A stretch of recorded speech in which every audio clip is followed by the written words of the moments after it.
Welcome to the Landscape Photography Show, episode number 26. And we are delighted to have a wonderful three-peat instructor with us, David Marks.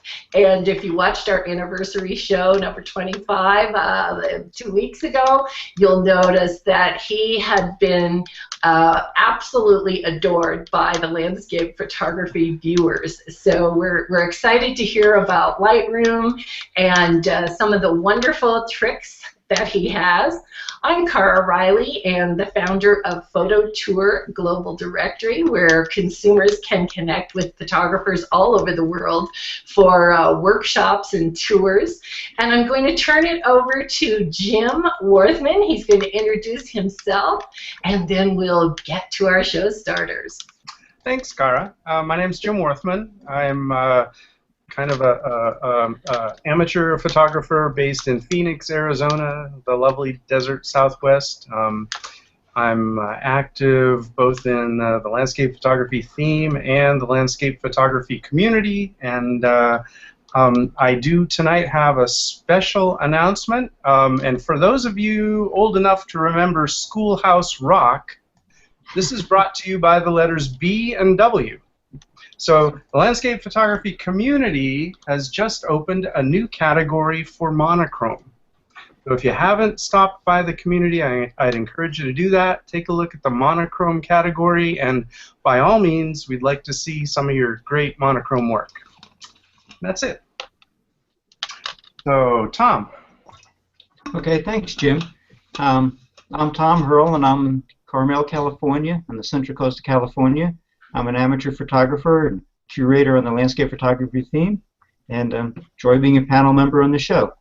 So let me bounce it over to Kevin now. Let's go to Margaret, actually.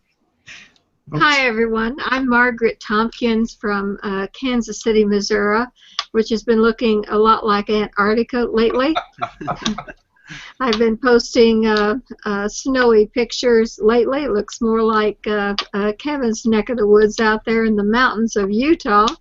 But we've been inundated with lots of snow and ice and cold temperatures that we're not normally used to here. So I've been kind of snowed in and kind of going crazy here. So you'll have to just bear with me, I think.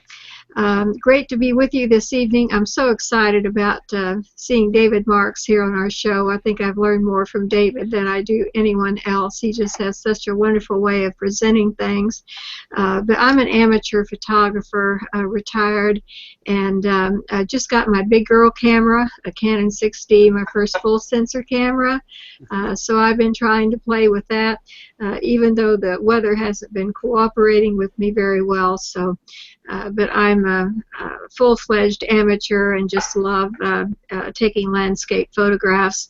And I, like Jim, work both the community, landscape photography community, and the landscape photography theme, as well as Kevin does both of those too.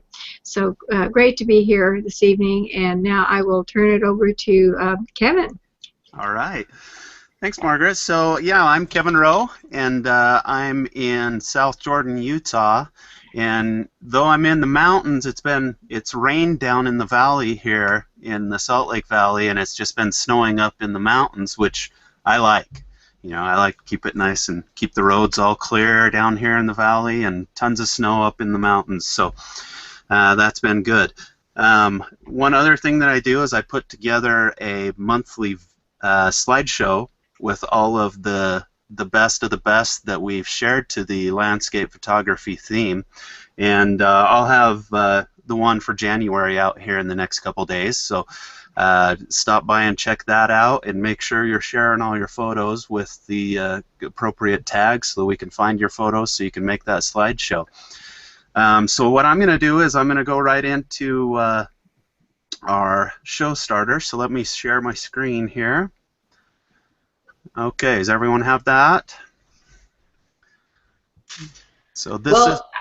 There we go. There it is. Good. Okay. So this is my my pick, and this is George Fletcher, and this is just an awesome overlook he's found here and got a great picture of. And George is a regular contributor and does a great job. Awesome shot. And I believe this is you, Margaret?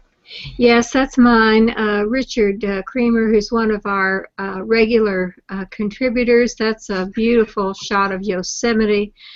Just love the waterfall there, the water, the reflections, the trees, the granite, just everything. Just awesome photograph there.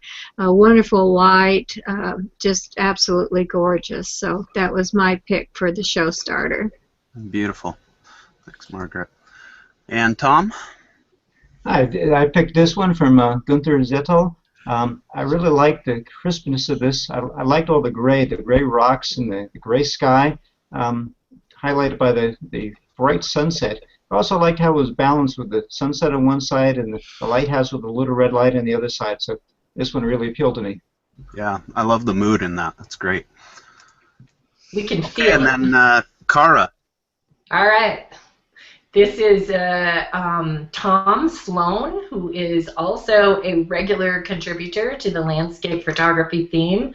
And I just love the way that you can see the snow and the footsteps that are in there, but the amazing light rays as the blue hour was approaching, and I really think the balance here is nice. So excellent work, Tom Sloan. Thanks for sharing with our event and becoming a show starter.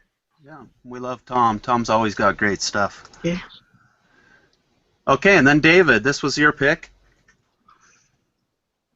Yeah, this one is from, I'm going to butcher the name, Jorg Schumacher. And I just think the leading line of the road there pulls my eye right into the scene, and I love the background atmosphere, and just think it has a real sense of travel and dynamic motion, and it's got something of interest on every plane. I like it. All right, great, yeah, beautiful. I like it too. Yeah. Okay, and then last one, Jim? Yeah, thanks. This is Robert Glockner. And I love the composition and the silhouette, the saturated colors.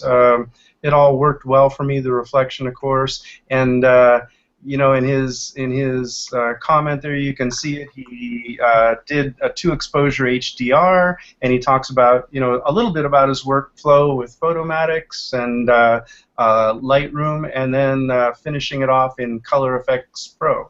So I thought that was apropos to our chat tonight. Great. Yeah, I think so. So that brings us to our main man for today, is David Marks, and David does quite a few workshops and things, and I'm sure we'll put up his information in the show notes after the show. So if you like what you hear, you might want to check him out and get some more information. But we'll go over to you, David. Well, thank you. I appreciate that. Let's see. First, it's an honor. I'm thrilled to be here again. I think it was about almost a year ago that I first met most of you, Jim and Cara, and Margaret. I'd met in person a little before that. But it's just a pleasure to be back, and I'm just so delighted that this has passed 25, 26. Are we at 27? Somewhere in there. We're on 26. 26. What a remarkable accomplishment, and really what an honor to be here. And so tonight, what I thought I would show just some of my favorite buttons in Adobe Photoshop Lightroom for working primarily with landscape photography. So let's see. Let me bring up Lightroom here, and let me switch to screen sharing, and you guys tell me. Oops. I get this wrong. So let's see. Oh, good. We didn't lose you. So let me make this a little bigger on the screen. And at this point, hopefully you're seeing, about 7 or so of my photos inside of Lightroom. Yes, we are. We can see that.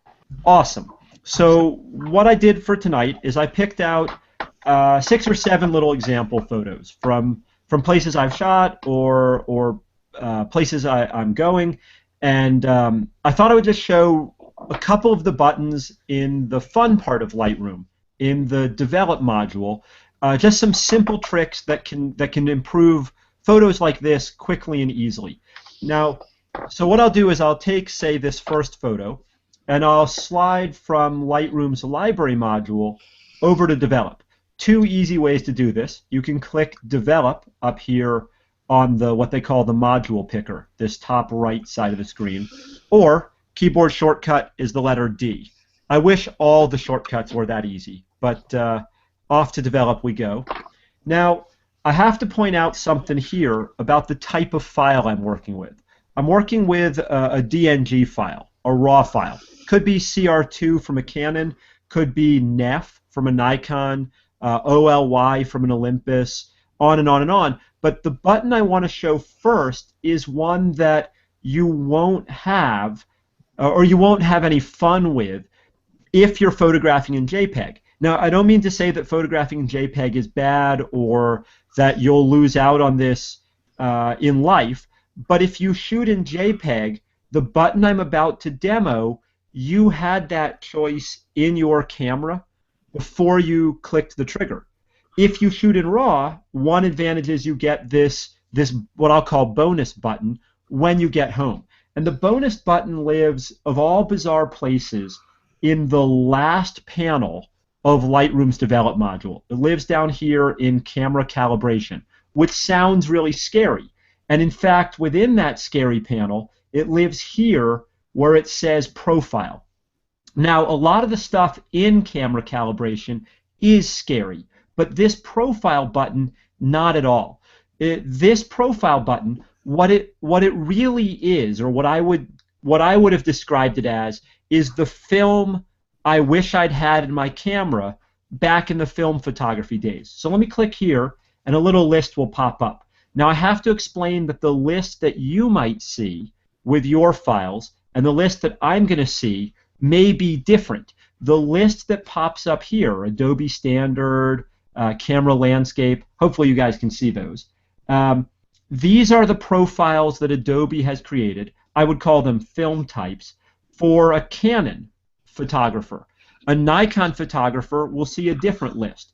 Olympus photographer, yet another list. Now again, these only appear if you're shooting in RAW. But watch what happens if I pick, instead of the standard type of film, what if I had, say, landscape film in my camera? For those with a background in photography, like for you, Jim, I know that we'd talked about black and white before. Back in the day, do you remember Fuji Velvia or E100 VS? Mm-hmm. When we used to shoot Velvia or E100 VS, the Kodak equivalent, the very saturated, what we were buying was a film whose chemistry had been tailored to do two things: add saturation, add contrast to a color photo. So when I pick Camera Landscape, can you see the difference here? Let me turn this on and off. Watch these blues, like up here in this corner, before, or sorry, this would be before, after. Can you see a big difference in the contrast and in the saturation of the blue? Before, yes. After here. Let me show it this way. Let me split the screen right and left so you can see a standard interpretation of color. Let me zoom in, say, down here. Standard, pretty low muted pastel, much more vibrant, much higher contrast, or I think perhaps these are even more telling. Stronger, bluer clouds, kind of flat gray clouds. So for the photographer who's shooting primarily landscape photos in RAW, you might find that telling it to start with a higher contrast, higher saturation interpretation of color gives you a better starting point in a single button. And in fact, a lot of folks like me who sort of beta test for Adobe, folks who do this all the time, we begged for them to put this starting point button up here at the top of the basic panel. But they won't. And the reason they won't is, I think, I can't speak for Adobe, I'm not, an employee, the reason they won't move it up there is, of course, that button does nothing for the JPEG photographer. If you're shooting in JPEG, you have the same settings, the same button, but you have it inside the camera, and so the choice is made at the time of capture. So they hide it down here, and they give it a scary name. But it's so powerful to go from this, say this to this in a single button. It's a great one for me. Let me show you one more of these just for demo. How about, let's see if this will work. I'll take a flower, a sunset shot, fairly standard landscape. Right now, it's in the standard interpretation of color. Let's call that a flat, muted, sort of neutral film. Let's see what happens if I flip through the list. This would be another interpretation of color. This would be the, quote, landscape interpretation. This is the even more neutral. This is the portrait interpretation. And another set of colors. Now, the thing I want to point out here is I don't always pick landscape. In this case, I think it looks pretty good, but I also think the portrait one looked pretty good. That I flip through this list with every photo I bring in, and I ask myself which one will give me the best starting point. Let's see if you can see the difference when I zoom in here. Can you see the flower and the clouds behind it? Mm-hmm. If I have the choice, I'd rather start with this cloud and this flower than the more pastel over here on the left. Now, what I have to say, though, is just because you pick a better starting point, the job isn't done. What this photo needs, it needs to be a little brighter, it needs more detail in the highlights, it needs more detail in the shadows, a white, a black, some more vibrance, some more contrast. But with just a couple of buttons, we can go from, say, there on the left to there on the right. What do you think? Yeah. Yeah. Yeah? And this is one of the reasons that shooting in RAW for the landscape photographer might be advantageous. The advantage is that when you get home, you can control all the interpretation of color. Should it be standard? Should it be faithful? Should it be... the words don't really mean anything to me. What I care about is what I call the visual pop. And if I can get this kind of pop compared to, say, that in 5 buttons, I'm a pretty happy guy. Because this is what I want. This is the kind of photo I want to display. David? Sure. Just a real quick question. A lot of times we end up having to dig detail out of the shadows, right? And it can get noisy. When you select, let's say, the landscape preset there, and as your starting point, it really boosted the contrast. Does that affect your ability later to dig detail out of the shadows, or for that matter, out of the highlights? I don't think it's going to affect your ability. Here, let me change from screen share back to let's see if my face comes back up. There we are. If I'm going to answer a question, I feel like it's weird to talk to a blank screen. I wouldn't say it's going to limit your ability to pull detail out of the highlights and shadows, but it does push the histogram when it adds contrast. It makes the darks darker and the lights lighter. Yeah. Some of the interpretations will push past that inky black. Some will push past paper white. So if you lose detail there, the stuff that's beyond the edge of the spectrum may be harder to recover. But on a photo where it doesn't push it off the scale, I don't think it's going to do you any harm. Okay. Mostly the highlights and shadows slider, they're going to pull the very darks, the very lights. Push those to paper white and inky black, you've limited your possibilities. But within the framework, within inky black and paper white, I think you'll be okay. Okay. Thank you. Good question. David, one follow-on from that. Can I think of these as presets, maybe? You could think of them as presets, but they're camera or brand of camera specific. So they're a little different than a preset that says add saturation, which would be, say, camera brand irrelevant. That what Adobe has tried to do for more technicals, they've tried to reverse engineer the picture styles or profiles Right. that you have inside your camera. So a Nikon user is going to have a different set of picture styles or profiles than a Canon user. And this is Adobe's way of basically keeping up with the options that a JPEG photographer, someone shooting in JPEG, would have. So yes, they are presets, but they're a little more nuanced than the presets that we see on the left side in Lightroom. Okay.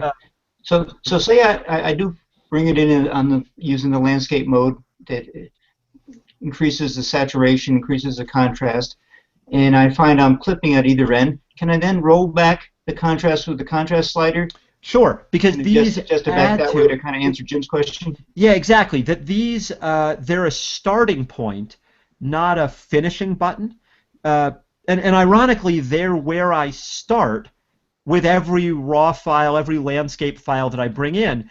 I go and pick the one that best suits my needs, and then I go back up on the screen to the basic panel, to the contrast slider, to say, well, I like this as a starting point, but it's not perfect. I don't mean to say that these are a one-button panacea, that you push it and your photo is magically wonderful.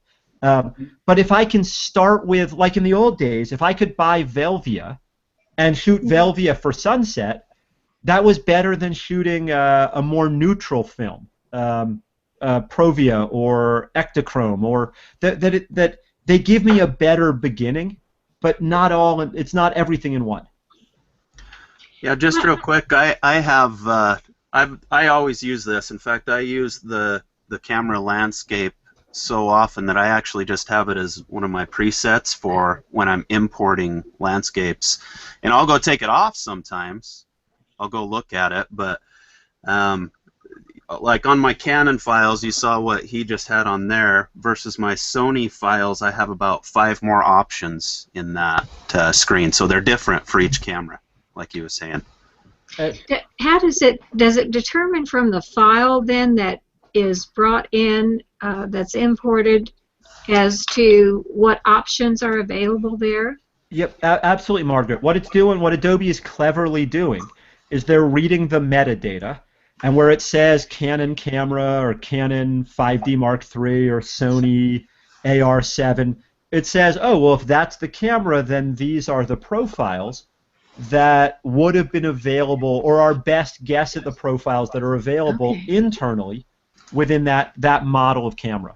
And so, like for a Nikon photographer, the list will say Nikon Vivid, Nikon D2X, Nikon, you know, it's looking at the metadata and saying, oh, well, these are the ones that make sense. Cool? Yeah, good. All right. Well, here, let me show you another button then. Let me see if I can redo this screen share. Awesome. Thanks, y'all. It's much more fun to talk to people than to a blank screen. Let's see. Are we back in Lightroom? Not quite. Nope. Not quite? Oh. No. Let's see. Let me try that one more time. Screen share, desktop, and how'd I do this time? There we go. Oh. All right. So when I'm working on a file like this, I would love to tell you that I start in the Develop module in the Basic panel, but I don't. I start down here in the Camera Calibration panel. I pick my starting point, landscape, standard, portrait, whatever it happens to be, and then I go back up to Basic. And if it was always that clean and simple, I could deal. But there's one other button or one other set of buttons along the way that I really, really like. So let me slide over a photo. And this is one of the Northern Lights, of the Aurora. This is one I shot last year teaching a photography workshop. I'm headed back up there to Churchill, Manitoba in about 2 weeks. And you can see that I've already set it to landscape. And truth be told, I've already done some adjusting to make this photo look good on the screen. But there is a problem here. It's subtle, but a problem. And the problem is that I'm using this Canon 16-35 lens. Now this is like a fancy Canon L lens, but all lenses they bend light, and they vignette. To some degree, they're bowing. You can see how these trees kind of tilt in at a weird angle. And the corners in here are very, very dark. So one of the other buttons that I love in Lightroom, it's this whole panel called lens correction. And what lens correction will let us do, it will give the illusion of a better camera lens than I can actually afford, or to be honest, than Canon actually makes.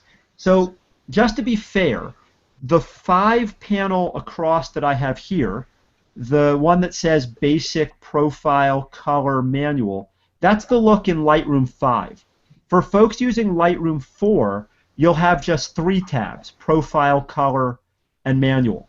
For teaching purposes, let me start in the profile tab. Now, Margaret, you said when I was showing the landscape, the starting point, the film type buttons, you said, how does it know? Well, it reads the metadata. And the same thing ought to happen here. If I tell it to repair my lens, again, they use the scary word profile, but I would use the word the illusion of a better lens. When I turn this on, it's supposed to read what type of camera and what type of lens. Now let me turn this on and off a couple of times. Watch the corners of the photo down in here. Before, after. Wow. Can you see how much vignetting, how much shadow is cast down in those corners? Yep. Now there are times in photography when a vignette is beautiful. Like for Jim back in the darkroom days, we used to intentionally vignette the corners because it drives the eye into the middle. And so I don't mean to say that vignetting is always a bad thing, but I feel like here an awful lot of my photo is falling into inky black, where visually there's a whole lot more interest when that shadow that my lens is casting is removed. And in this case, it's literally one button easy. Now, the reason it's one button easy is that Adobe is able to read that this was shot with a Canon camera using this particular lens, and that they've done some testing and they've made this correction for this particular lens. In fact, what I'm going to pull up here is a whole list of all the different lenses that they have, quote, profiled, meaning tested. They've tested to say how much does it vignette, how much does it distort geometrically. Not every lens is on the list. And so here I want to point out that results will vary. If you're using a Canon camera and a Sigma lens, a Vivitar lens, a Zeiss lens, a third-party lens, it might not be in the list. If you're using an adapter, like on a mirrorless camera, so you can use, Canon lenses on a Sony mirrorless body, you can't expect that they've done the mapping for every possible combination. So this is not a button that's going to work for everyone all the time. But when it works, well, I feel like I owe Adobe a thank you. Thank you for making me a better lens than I actually have, or at least the illusion of a better lens than I actually David, have. what was the name of that correction lens that you just clicked on? So I just turned on the button, the Enable Profile Corrections within Lens Correction, and it sensed what camera, what lens. It doesn't always get it right. It gets it right 99% of the time, but not always. Just for visual variety, let me show this one more time. I know this is a landscape photography show, but I think this becomes really apparent with architecture photos. And here I'm using a 24mm lens, a wide-angle lens, and you can see how it's bending these columns, how it's bowing the geometry. When I turn this on, can you see how it flattens out that bowing? Yes. And so it does two things. It removes both some of the geometric distortion, that's what this controls, some of the pin cushion, if you will, and it removes some of the vignetting, some of the darkening of the corners. On this photo, it's the distortion, the geometric distortion, that's the most visible. In the other photo, it's the vignetting that's most visible. And what's so cool here is there are times when you want the distorted geometry, there are times when you want the vignetting.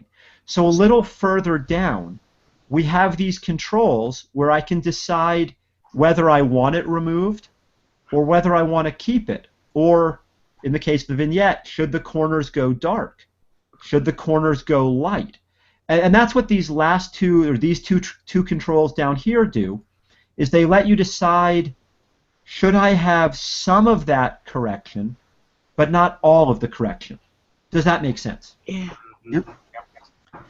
And what I think is amazing about this is I'm spending every penny I can scrounge on the best camera lenses I can afford.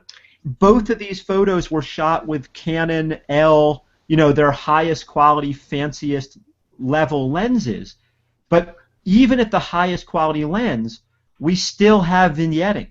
We still have geometric distortion. But as a photographer, that's not what I want to show in my image. What do you think? That's almost in the realm of magic. It's almost in the realm of magic. It really is. And it's just almost magic. There's your new name, David, the magic of Lightroom. It is. It's one of those things, like I don't work for Adobe. I have no incentive to sell you on Lightroom. But one thing I can tell you is that Lightroom makes my photos look better than they really are. I'm getting the appearance of a better lens than I actually own. I'm getting better color than I'm getting so much flexibility and so much improvement over what was actually captured. Mm-hmm. I love it. Now, David, Sure. I'm thinking maybe I don't think I've been to one of your seminars, but maybe I was like sleeping or something and listening to, because we have the exact same flow in Lightroom. It's great. I go down to camera calibration and then go to lens corrections, click that, and then move up. Yeah, and this is one of the things that, one of the reasons I sort of teach this is I wish that Lightroom's develop module flowed from the top down. That is how it's designed. We're supposed to start in basic and work our way down, but there are these other buttons for folks who shoot in RAW. I would say for folks like you and me, Kevin, working on landscape photos that are not at the top. And so my actual pattern is go pick a better film, better starting point, fix the flaws in my lens, then go back up to the basic panel and come down from there. I wish I could rearrange these into a logical order, but I can't. What I can learn is a pattern, and it sounds like you and I have basically the same pattern. In fact, I would argue, I would bet that a lot of folks with Lightroom experience are going to say, yep, that's the same pattern I follow. Yeah. We have a couple of things, if I could just Sure. ask here. Okay, I'm selecting this. Richard Kramer has asked, how is this different from tone curve medium contrast? And I don't know if that... Are you there? Yep, I'm here. Oh, okay. So I think Richard's question was about the camera profile button. Yeah, it might have been. Yep, I think it was. I saw it flash on the side. And Okay. the answer there is that they're both similar and different in that when you pick the profile, you are indeed adding contrast. That's what the tone curve settings do, whether it's high contrast, medium contrast, or low contrast. But the camera profile is also changing the level of saturation, the strength of color. So it's as if you're doing tonal contrast and a boost to the saturation slider. It's as if you're doing 2-in-1 back there. So just picking tone curve medium contrast is going to push the ends of your histogram, where's my camera, further out, right? It's going to add that snap, but it's not supposed to, so it's going to push them further out, but it's not supposed to change the level of intensity of our colors. Okay. And Richard did say yes, the profile button. So now, just because in the order of time, I am going to read these two. One, a comment, and maybe you can comment on this, David. Another comment, the correct chromatic aberration button, not sure of the button name, can be extremely beneficial. That's yes. Seems like one of the other features in the lens correction panel is the ability to remove chromatic aberration, and I can demo this. But simple synopsis: our lenses have many types of flaws: vignetting, geometric distortion, and then this hard to pronounce one, chromatic aberration. And that's when we start to see weird colored fringes around what ought to be a clean edge. And amongst the magical things that the geniuses at Adobe have done is they've figured out how to remove the vignetting. They've also figured out this amazing formula to remove some of these weird color fringes. Let me show you one, because that's another. It wasn't the feature of the lens panel I meant to demo, but it's a marvelous one. So give me just a second here. Let me see if I can do this again. Cross your fingers. Going to screen share. There we go. And let me grab a photo.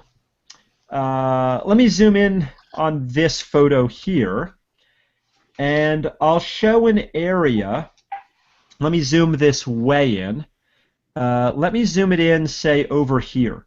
Can you see a green and purple stripe around those windows? Yep. That's chromatic aberration. What's happening there is that what ought to be a nice edge is showing the scattering of light, either light passing through the window, but more likely light passing through my lens. Now I had to zoom in the right place. Let me zoom back out to show this. I had to zoom in at the side of my photo and along something that ought to be a nice edge. You're never going to find the flaw smack dab in the center. Let's not sweat the physics, but chromatic aberration happens at the sides of our photo where there ought to be a nice edge. And in fact, what Adobe has done is they've made this brilliant button in the lens correction panel to remove that flaw. And so when I click this one on, can you see that purple and green stripe disappear? Yeah. Yeah, again, flaws in our lens. We have vignetting, we have geometric distortion, we also have this scattering of light, and they've figured out a way to make that disappear as if I had better glass than I actually own. Now, to be fair, the more you spend on your camera lens, the less of this flaw you're supposed to have. Like the L in Canon, the L Canon means low dispersion, less chromatic aberration. The Nikon lenses, the Sigma, what does Sigma say? APO, I think. You know, the higher the quality glass plate, the less of this flaw you're supposed to have. But all lenses have this flaw. You can see it perhaps side by side. Let me zoom this in one further here. Can you see the purple stripe on the left? Yeah. And how there's no purple stripe on the right? Yes. So whoever asked this question, thank you.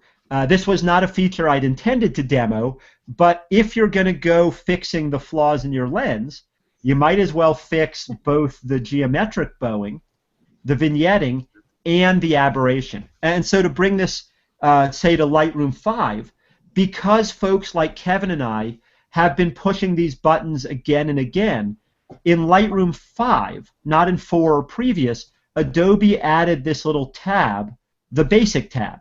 And so we can turn on this and save ourselves the trip into those other two. In fact, we can turn on both of these and a new feature that's supposed to say make our walls more vertical, like so.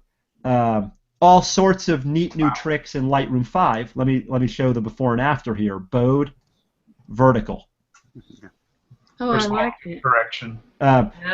But that's not really fair. This is an architecture shot, and I'm supposed to be talking about landscape photography. Okay, we had another comment here. I'll just go quickly on this one. For those of us, this is from Chris Whiting, those of us without the fastest processing computer, Lightroom runs better if lens corrections are done last. Do you have a comment on that, David? I think that's probably true. I think there are other buttons as well, like clarity and sharpening, that you might also want to delay using if your computer is already chugging along. So yes, I personally have poured my money into the souped-up computer because I hate waiting around. All right. But I think So Chris Whiting is probably giving good advice there.